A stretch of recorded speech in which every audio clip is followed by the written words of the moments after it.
I don't know if it's everything going on in DC or a newfound energy from the warm weather, but I've been finding myself thinking a lot about ways to give back this spring. The District Bridges Community Navigation Program helps neighbors in need navigate the complex system of support programs in DC. Their small team literally walks the streets of DC, establishing relationships with people and connecting them to the services they need, housing, medical care, as well as education and employment resources. And you can help them out too. You can volunteer at the meal distributions coming up on April 10th and 23rd, or donate clothes or household items they can distribute. Follow District Bridges on Instagram at District Bridges to learn about other ways to get involved. Today on CityCast DC. It's been nearly 3 weeks since Congress blew a $1 billion-sized hole in DC's budget for the current fiscal year. Mayor Bowser was scheduled to unveil her 2026 budget today, but has delayed that because of all the confusion. And Trump has signaled his support for the DC budget fix, urging the House to pass it. So what exactly is the holdup? The Washington Post's Meagan Flynn explains where we're at with DC's budget and what's next.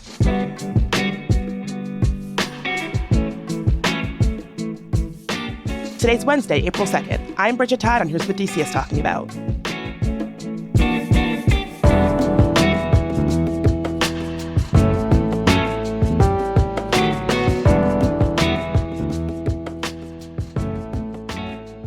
Meagan, thanks for being here. So for anybody just tuning in, how did we get here with DC's budget?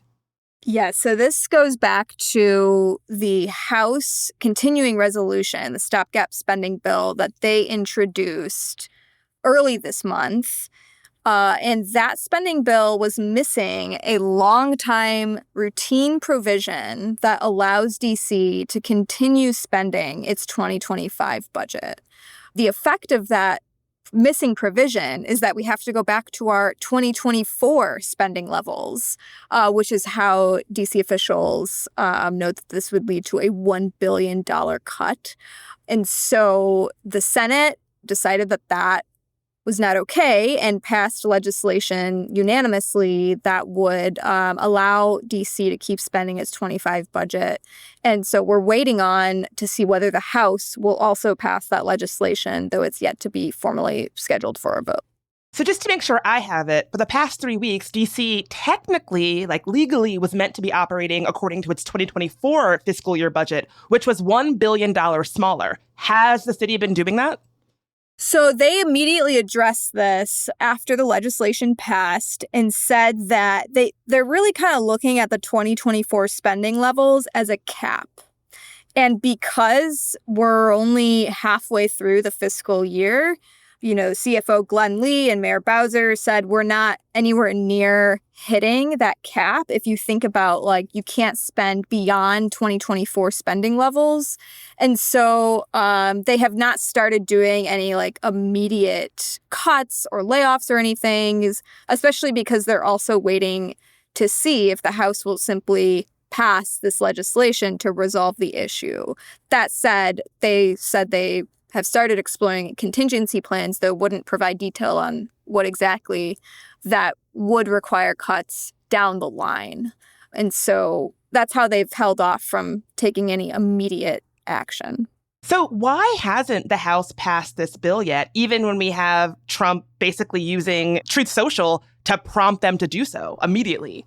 It's really up to House Speaker Mike Johnson, and he is really the person that even Republicans who might support this legislation or won't have a problem with it, they're really just looking to him. They're deferring to him, and Mike Johnson has yet to really say whether he has a position, if he agrees it should be taken up quickly. And in the meantime, there's also the House Freedom Caucus Chairman Andy Harris, who has said that he thinks maybe there should be some restrictions on how DC spends its money before they move forward with taking up the legislation.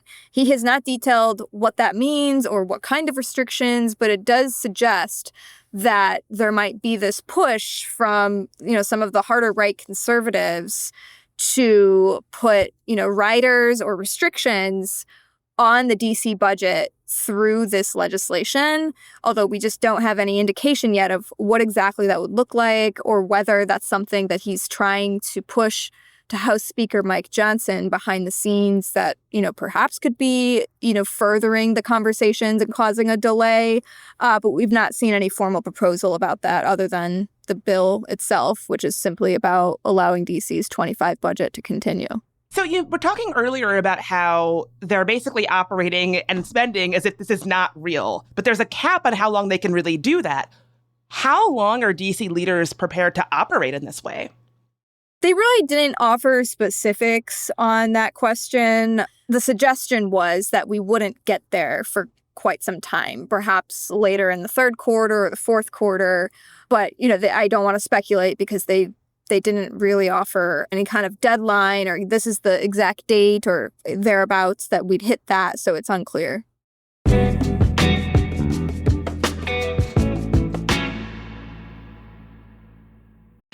They're taking the hobbits to DC? That's right, the stars of The Lord of the Rings, including Legolas, Gimli, and Samwise Gamgee, are bringing Middle-earth to the Walter E. Washington Convention Center at this year's AwesomeCon.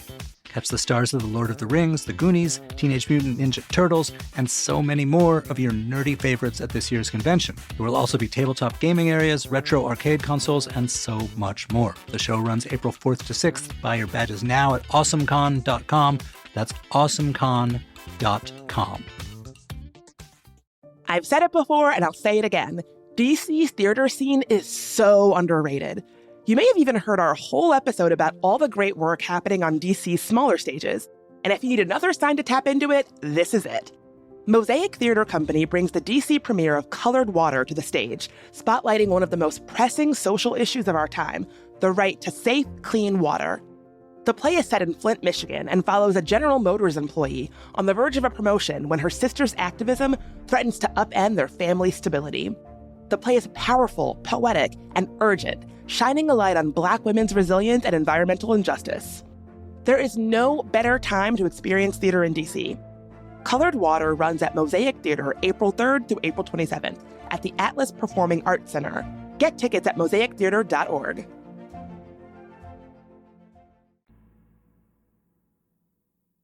So if they continue this way and the House never does pass this budget fix bill, what would that mean for DC's current budget? Like, if we run out of money, would services in the city, in theory, just stop entirely?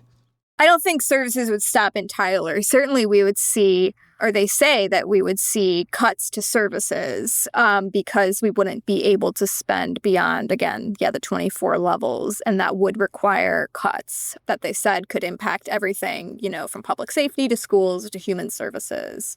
What is most immediately also an issue is that DC is supposed to be starting its 2026 budget process. As part of the 26 budget proposal that Bowser is supposed to present to the council. Typically, they also do the 2025 revised budget. And that budget is going to be extremely difficult to even contemplate without knowing whether or not this issue in Congress is going to be resolved. If they've got to cut $1 billion from the revised budget, that's a much different problem than just taking a look at revenues, making some minor adjustments to spending halfway through the year, which is what they typically do. And so that's really going to cause a problem. And part of the reason why this is on pause while they wait to see what Congress is going to do. I mean, I can understand the mayor pausing her budget proposal for 2026, given all the chaos, but are there repercussions of that delay? Without the House offering clarity on when exactly we'll vote, we just don't know, how long is it going to be on delay, right? At a certain point, there might be repercussions, but a delay of a week or two, other than, Mendelsohn was upset about the inconvenience that creates for the public who want to participate in this process and probably would like clarity on when that process is going to be, if they, if they want to participate somehow and need to plan around that. That's certainly a difficulty. But for now, Glenn Lee has said, it's really, the timeline's really up to the mayor and the council. And so everyone's just sort of waiting to see, once there will be clarity after the House takes action, or if they do. I wonder, could this mean less overall due diligence on that new budget whenever it does get rolled out? Like, maybe less back and forth with the public and council about whether everybody is okay with the proposal, given all the delays and chaos? I don't think I'd speculate on that at this point. I mean, it seems like they would still have the same type of timeline, just moving it back a bit. There's not been an indication that they plan to rush it through once they get the budget. Certainly, I think the public would have some issues with that, but there's been no indication that that's part of the plan. What are D.C. leaders doing to convince the House to pass this bill? They really have been, lobbying quite hard behind the scenes, both at the staff level and, perhaps among both council members and the mayor. And at this point, though, I think they've made the case, or they said they have made the case, and it's unclear, what else DC might be able to do or say. I think, a lot of them were waiting to see if Trump himself was going to weigh in, because that's really what Republicans were waiting to see as well. And so now that he has, I think that was really the main development that people were waiting on. And now it's really just up to Mike Johnson. Is there a sense from electeds that, maybe this is just not that big of a deal? Obviously, I care about this as somebody who lives in the district, but in Mike Johnson's eyes, does he really care what happens to me, Joe, D.C. citizen? There's a lot of sentiment in Congress, particularly among Republicans, that D.C. already is spending too much. And so for them, for some of them at least, they don't care. They think, you'll just have to absorb the cut and, just figure it out because your budget's already too large. So there definitely is not that much sympathy among Republicans, although in the Senate, there was a lot more understanding, or, they took a look and realized the impact that it would have in the middle of a fiscal year. Obviously, this is not a normal budgeting process. And I think there was a lot more sympathy over there about, Congress does have an opportunity to review the district's budget. This just wasn't it. If they had an issue with it, there is a mechanism when the council submits, when the district submits the budget for review. They authorized the budget twice in 2 continuing resolutions last year. And so if they had issues, they certainly could have raised them at that time. But in the middle of the fiscal year, as everyone in DC government has argued, that is a significant hurdle, causes a lot of chaos in trying to reconfigure spending while we're trying to focus on how to spend for next year. Are there local residents reacting to all of this? We heard about groups like the Free DC movement organizing a lot of the DC lobbying and knocking doors and making calls with the continuing resolution. Is that happening this time around?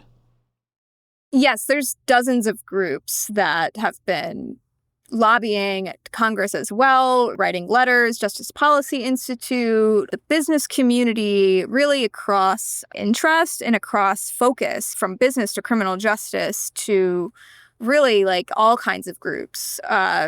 Just home rule. And so there really is an effort. It's pretty interesting to see the unity among all the different voices all saying the same thing, asking Congress not to do this. It's been definitely a big part of the advocacy that we've seen from both, elected office holders as well as just the public at large. So what happens next? I think we're just waiting for Mike Johnson to announce some kind of plan or decision on when to hold a vote. Or if to hold a vote. Well, Meagan, thank you for breaking all of this down, and we'll have to check back in with you once we know more. All right. Thanks, Bridget.